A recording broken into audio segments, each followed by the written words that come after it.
आज की सबसे बड़ी डेवलपमेंट तो 2 हैं। एक तो ये है कि आयतुल्लाह अली ख़ामेनी ने जैसे माँग की है कि नेतन्याहू के ऊपर क्रिमिनल का ना सिर्फ़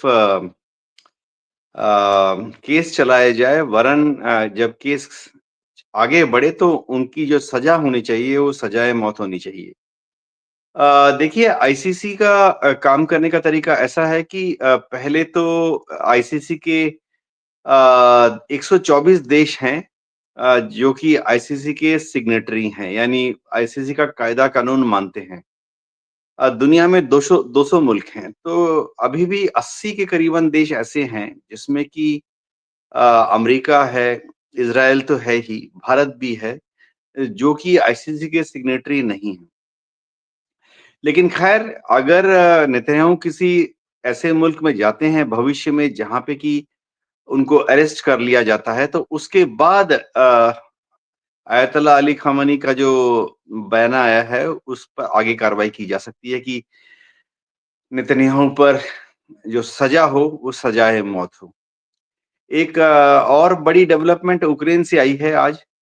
अ, वो डेवलपमेंट ये है कि यूक्रेन के राष्ट्रपति ज़ेलेंस्की ने एक बयान दिया है कि 2025 यानी आने वाले साल में इस यूक्रेन और रूस के युद्ध की जंगबंदी हो जाएगी। लगता है कि उन्होंने भी अब ये करीबन-करीबन मान लिया है कि डोनाल्ड ट्रंप जब राष्ट्रपति बन जाएँगे, तो यूक्रेन के ऊपर और ज़ेलेंस्की के ऊपर थोड़ा-सा हल्का-सा दबाव आएगा कि वो अब रूस के साथ बातचीत करने के लिए तैयार हो जाएँ। तो दोनों ही खबरें जो हैं वो पॉज़िटिव डेवलपमेंट है। एक तरफ रूस और यूक्रेन का युद्ध शायद इस साल खत्म हो जाए, अगले साल खत्म हो जाए और दूसरी तरफ नेतन्याहू के ऊपर जब दबाव आएगा आईसीसी का, दुनिया के दूसरे मेंबरन कंट्रीज़ का, तो नेतन्याहू भी चाहेंगे कि शायद बातचीत करके अपने साइड को थोड़ा-सा हल्का कर लें। जी।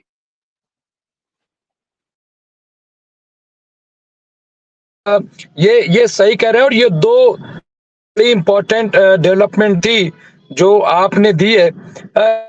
कैप्टन साहब ये तो आप सही कह रहे हैं कि जब किसी मुल्क में जाएँगे, लेकिन जो एक आदमी की ख्वाहिश होती है, एक आदमी की चाहत होती है, एक आदमी की डिमांड होती है, वो कम से कम उस प्लेटफ़ॉर्म से वो डिमांड कर सकता है और मैं समझता हूँ कि वो डिमांड जो है वो कही गई। एक चीज़ और जो आपने भी सुनी होगी कि आयतुल्लाह ख़ामनाई के बारे में ये कहा जा रहा था कि वो कैंसर से पीड़ित हैं, हो गए या वो कोमा में चले गए हैं, उनको जो है वो छिपा दिया गया है। ये तमाम चीज़ें एक बार फिर आयतुल्लाह ख़ामनाई लोगों के बीच में आए हैं और उन्होंने तकरीबन 45 मिनट का खुतबा दिया है, 45 मिनट की तकरीर की है और एक तरीके से जो अपने लोग हैं, मिलिट्री है जो उनका जो पावर है, उसको फिर हौसला देने का काम किया है। और आपको पता है कल ये खबर आई थी कि तमाम मिसाइल्स जो हैं वो बॉर्डर पे तैनात कर दिए गए। इनका इस वक्त आना अवाम के बीच में फिर एक बार कैसे देखते हैं कैप्टन साहब? ये कितनी बड़ी हिकमत अमली है? जी हाँ, आयतुल्लाह ख़ामेनी जो हैं उनकी उम्र हो चुकी है, तो पश्चिमी मीडिया को एक मौका मिल गया प्रोपेगेंडा करना कि उनकी तबीयत ठीक नहीं है, शायद कैंसर से पीड़ित हैं, शायद उनके बेटे ने उनको थोड़ा-सा दरकिनार करके उनका बेटा जो है मुज्तबा ख़ामेनी वो शायद सत्ता की कुर्सी में बैठ गए हैं। अच्छी बात ये हुई कि ईरान को मालूम है कि ऐसे पश्चिमी प्रोपेगेंडा का जवाब कैसे देना है। तो जैसे ही ये पश्चिमी मीडिया ने खबरें उड़ानी शुरू की तो पिछले हफ्ते भी और अब फिर दोबारा आयतुल्लाह अली ख़ामेनी लाइव आए, लोगों के सामने आए। जहाँ तक ईरान के लोगों की बात है, ईरान की आर्मी, नेवी, एयर फोर्स और रिवॉल्यूशनरी गार्ड की बात है, उनको पहले से मालूम था कि आयतुल्लाह ख़ामेनी सही सलामत हैं। ये तो सिर्फ़ पश्चिमी मीडिया हवा चलाने की कोशिश कर रहा था, थोड़ा ईरान को कमज़ोर दिखाने के लिए। एक और चीज़ जो पश्चिमी देशों को समझना पड़ेगा कि महज एक लीडर के बदलने से या एक लीडर के मारे जाने से एक देश अपना जो हक है उसकी लड़ाई छोड़ता नहीं है। ऐसा हमने तब देखा जब हमास के सारे टॉप लीडर्स को एक-एक करके मारा गया। हिज़्बुल्लाह के बारे में भी हमने ये देखा कि जब हिज़्बुल्लाह के टॉप लीडर्स को ऊपर से नंबर 1, नंबर 2, नंबर 3 को मार डाला गया। लेकिन दोनों ही जो ऑर्गेनाइज़ेशन थे हमास और हिज़्बुल्लाह वो लड़ाई जारी रखे। क्योंकि किसी भी मैच्योर यानी फुल्ली डेवलप्ड ऑर्गेनाइज़ेशन में पहले से ही तय होता है कि अगर नंबर 1 को कुछ हो जाए तो नंबर 2 कौन होगा, नंबर 2 को कुछ हो जाए तो नंबर 3 कौन होगा। तो आमतौर पे टॉप मोस्ट लीडर के मारे जाने के बाद से लड़ाइयों में आजकल की बात कर रहा हूँ, आजकल टॉप मोस्ट लीडर के मारे जाने पर जो ऑर्गेनाइज़ेशन है वो पहले की तरह से लड़ती रहती है अपने हकूक के लिए। जी।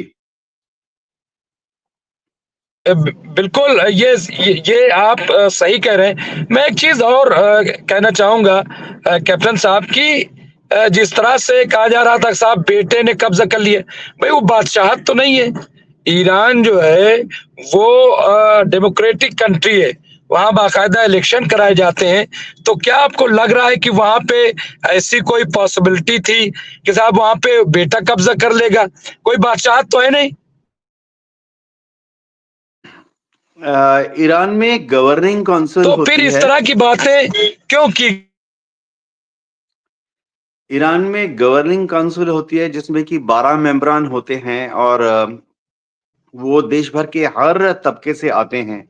अलग-अलग रीजन से कोई जज होते हैं, कोई फाइनेंशियल होते हैं, कोई रिलीजियस लीडर होते हैं। सबसे बड़ी बात है कि ज़्यादातर जो हैं वो आयत अली खुमानी के सपोर्ट करने वाले होते हैं। तो ऐसे में किसी भी एक बंदे का समझ लीजिए जैसे कि पश्चिमी मीडिया दिखाने की कोशिश कर रहा था कि उनके बेटे मुस्तफा अली ने उनको हटा दिया और उनकी गद्दी पर बैठ गए। ऐसा होना थोड़ा मुश्किल है, होता नहीं है। खासतौर से ईरान में मुश्किल है क्योंकि ईरान में आयतुल्लाह अली खुमैनी के सपोर्ट में तो इरानियन रिवॉल्यूशनरी गार्ड के सारे टॉप कमांडर हैं। तो होता ऐसे है कि पश्चिमी मीडिया अफ़वाहें फैलाती है साइकोलॉजिकल वॉरफेयर का हिस्सा है और ईरान की जो मीडिया है, खासतौर से सरकारी मीडिया ऑफ़िशियल जो उनके स्पोक्स पर्सन हैं, उनका काम होता है कि पश्चिमी मीडिया के इन